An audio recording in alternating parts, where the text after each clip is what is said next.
নমস্কার সবাইকে, আপনাদের ফুড কিচেন ব্লগে অনেক অনেক ওয়েলকাম। আজকে বানানো হবে কাঁচা পেঁপের ঘন্ট। তোমাদের যদি ভিডিওটা ভালো লেগে থাকে তাহলে অবশ্যই কমেন্ট করে জানাবেন কেমন হয়েছে। ভিডিওটা অবশ্যই শুরু থেকে শেষ অবধি দেখবে। দেওয়া হলো সরষের তেল।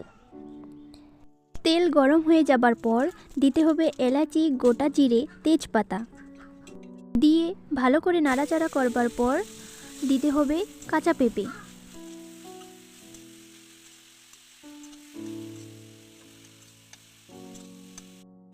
দেওয়া হলো পরিমাণ মতো নুন,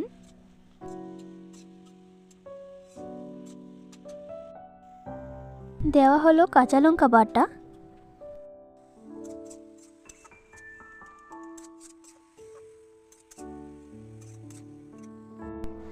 আবারও দেওয়া হলো জিরে গুঁড়ো, হলুদ গুঁড়ো দিয়ে ভালো করে নেড়েচেড়ে নেব। এবার দেওয়া হলো ভেজে রাখা আলু,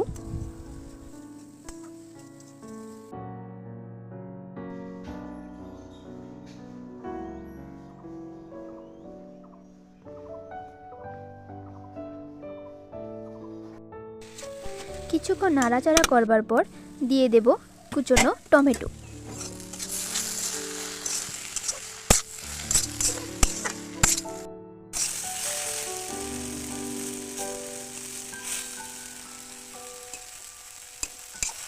দেওয়া হলো ভেজে রাখা বাদাম, কিশমিশ, ভেজে রাখা কাজু,